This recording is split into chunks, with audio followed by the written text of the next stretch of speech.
Hi everybody, I'm Ryan, and today we're going to look at different ways to build Selesnya Company and like flex slots and options you have to play in those flex slots. Now, if you're looking for a deck tech or a sideboard guide, I've already posted those. You should check those out. They're posted on my channel. Today, we're going to look at just different ways to build the deck. So let's jump into it. So these are the cards I would say are stock. These are the cards that I really feel like you need to play. And so these 55 cards in the main deck and these 6 cards in the sideboard, which means there are 5 flex slots in the main deck and 9 flex slots in the sideboard. So what can we play in those slots? So these are the options for those slots. Let's talk about them. You could play the 4th Llanowar Elves to make the 8th 1 mana dorks to be able to ramp your stuff out faster. A single Voice of Resurgence, which is very good against these like mid-range strategies and decks that are looking to play on our turn or counter our spells. Anointed Peacekeeper has recently fallen out of favor. 3 of them used to be stock in the main deck, but people started moving away from it. Is the 3/3 with Vigilance. As it enters, look at an opponent's hand, then choose any card name. Spells your opponent casts with the chosen name cost 2 more to cast. Activated abilities of sources of the chosen name cost 2 more to activate unless they're mana abilities. This is really good against combo decks or decks with board wipes. It slows down their combo because they have to pay more for certain cards. Also allows us to possibly kill our opponent a little bit faster. It is especially good alongside the Aven that plots things because you can just name that card and have it cost even more.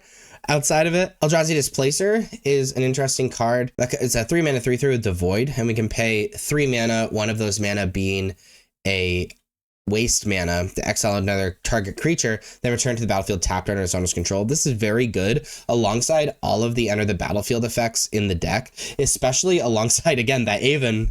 We can just plot everything our opponent casts and the game's just kind of over. Or we can play the 3rd Werefox Bodyguard in the main deck, which is just really decent removal. As far as the sideboard goes, excuse me. So you want to select 5 of these cards to play in those slots.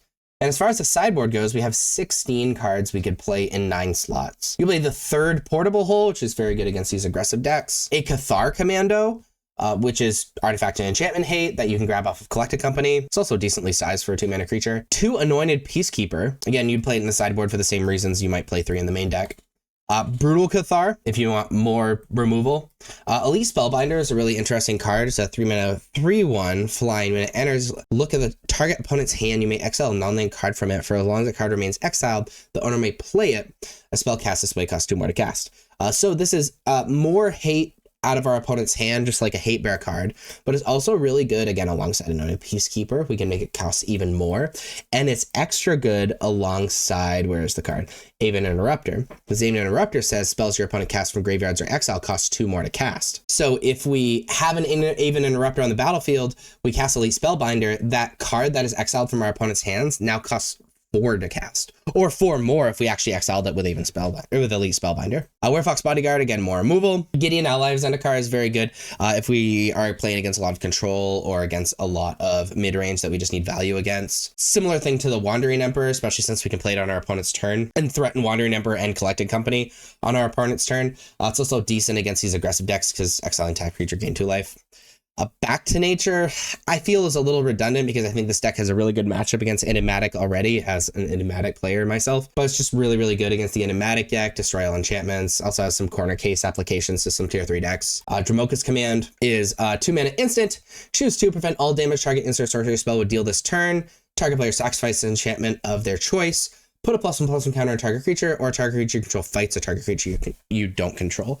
This is removal, decent enchantment hate, decent like burn hate. It's just really, really diverse. And then Knight of Autumn, we would mostly put in our sideboard for aggressive decks in the gain 4 life and destroy an artifact or enchantment. Just hate that we can grab with Collected Company. So again, you're going to be selecting 5 of these 8 cards to be playing in your main deck and 9 of these 16 cards to put in your sideboard to join these 55 cards in the main deck and these 6 cards in the sideboard.